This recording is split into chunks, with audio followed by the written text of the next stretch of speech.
All right, guys, so we're back. We are at the Porsche 996 engine, M96 to be exact, and it has come time to do the IMS bearing. This is going to be our first part of probably several parts to getting these things put back together and put back in the car and getting it running. Now, there was no record, no information at all on this car with the status of the IMS bearing, so we all agreed it would be a good thing to go and replace this. We have a LN Engineering IMS retrofit. There's a little card for it. We have our bearing, which is right here. We also have a little bearing holder deal with a new O-ring, a new C-clip, and 3 new bolts in the bottom of it. And these things are ignorantly expensive, severely price gouged. These are close to $1,000 just for this bearing and this little cover. We got a little better deal on this one, but still stupid money. To do this job, you will need a kit like this. This is a IMS toolkit. This has the extractor, installer, like the whole works, right? The whole works. And right here it is. There's your extractor, there's your installer. This has timing tools. If you're doing this with the engine in the car, you must set the timing tools on the engine and take the timing chain tensioners out to get slack in the chain to take tension off of this intermediate shaft. So there's that. I forgot how much this was. It was quite a bit. I think it's close to 200 bucks for this kit. And so all we're going to do here is go in and we're going to take our, something sticky on there. Let's go ahead and take our nut off first, 13 mil nut. Got our longer aviator wrench here. We're gonna try to break this loose with that.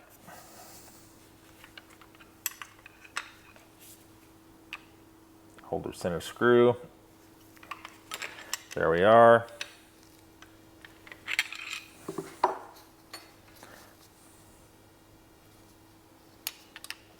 When we get this to a certain point, it should just come right off. Then we get this thing off, we're going to take off these top 3, or these 3 10 mil bolts. That's clutch dust on the threads of that is why it's so hard to get that off there. There we go. There we go. Okay. We'll take this off here. We'll come back with a little impact and we'll zip that off. There we go.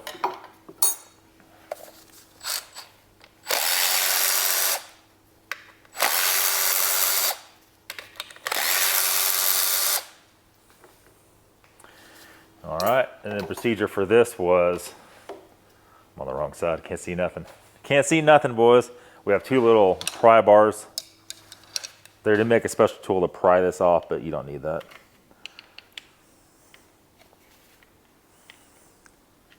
Okay, so just prying around this damn thing. Try not to drain anything behind it. And we're fighting that O-ring that seals the center.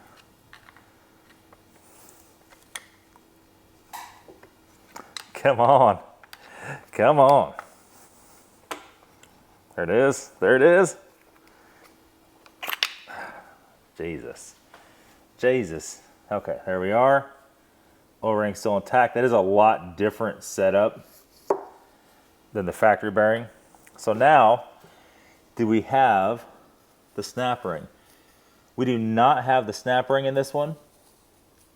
So what we're going to do is take out this with the puller, and this has internal locking ring that'll actually come out all in one go. So let's go ahead and get the puller set up. Now our puller is threaded on, there's the new bearing, threaded on the nut on the inside of that. So all we're going to do is go on here with our 24 and our 13, and we're just going to pull this bearing right out of there. Pull them out. There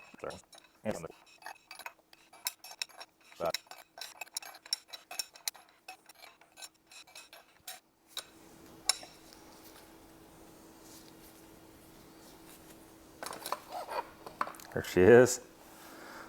Philip, hand me that rag over there.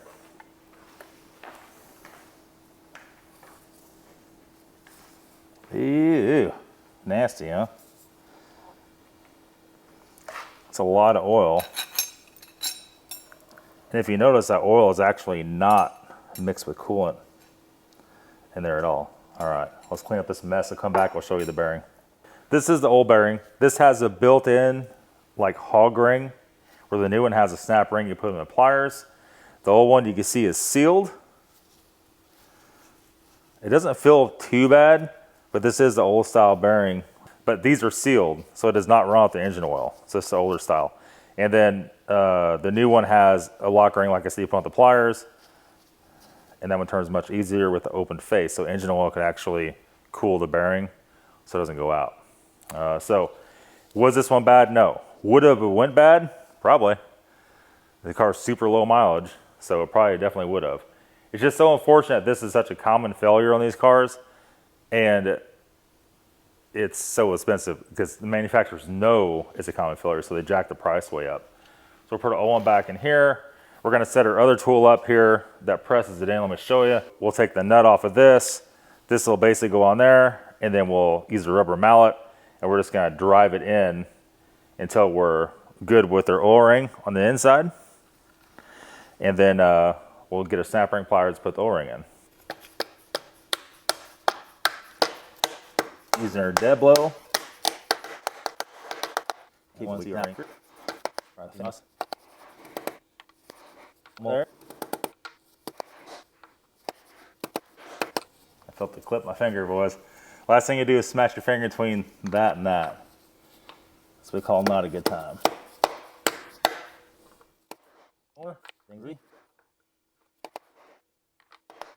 I think that should be it. Let's get our snap ring. Let's try to put it in and see if it'll fit. Okay, so we got the ring in.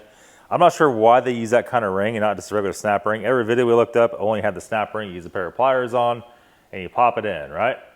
This one had very little outward tensile strength to it.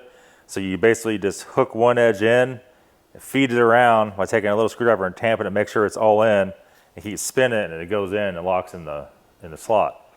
You know, I don't know. Anyhow, we just took the nut off, and now we need to get out the cover, and we're gonna go ahead and line this up and put the 3 bolts back in. On this original one has a real thin little O-ring on that, and this Ellen Engineering one has a big giant, like a seal. So first things first, we're gonna do, take a little bit of our lube. We're gonna go ahead and put some on that seal because we don't wanna roll that over trying to put that in.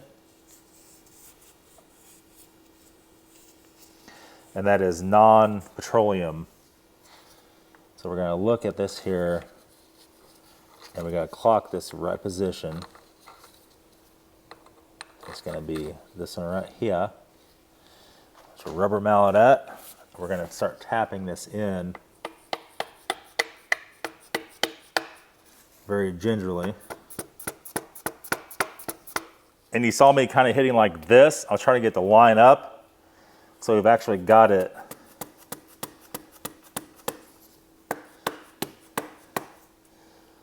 Oh shit, come with the hammer. I thought it was breaking the hammer.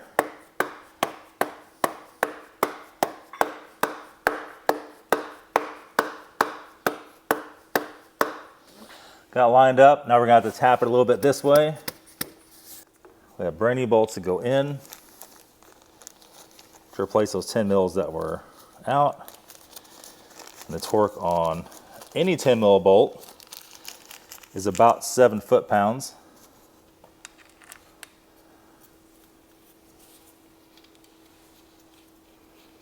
Just a little over snug.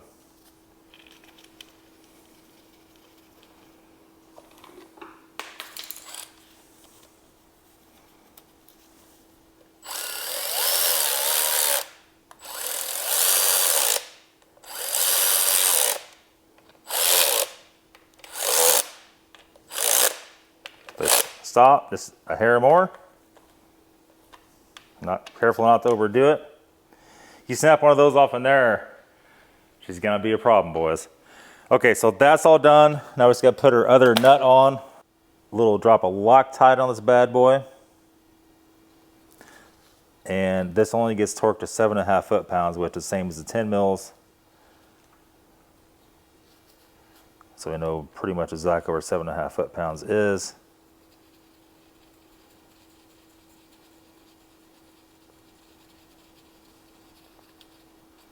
Cranking that down there like that. And that was 11 mil. Going here with this. Okay, it's tight. We'll do it just like it did 10 mil. Careful not to over torque it. And that's done. You see here our rear main has got some leaking going on a little bit. Not real bad, a little bit of seeping. We're gonna hold off on the rear main seal until we get ready to put it in the car because we have other stuff we gotta do today. But this is done. So now we can have faith, the owner can have faith that's never gonna have a problem with that ever again. That's a done deal. I don't think anything else I added to this video, but I think it's pretty much it for this video. We'll be back very soon with another video of actually reconstructing this engine, putting the heads on, putting it back in the car, and all that good stuff. But thanks for watching, guys. There's your full IMS situation. See if I can find a link for the description. Probably for the tools I can. For the IMS bearing, I cannot. They're all over $1,000. I got a steal on this one. And that's it. Good luck. See y'all later.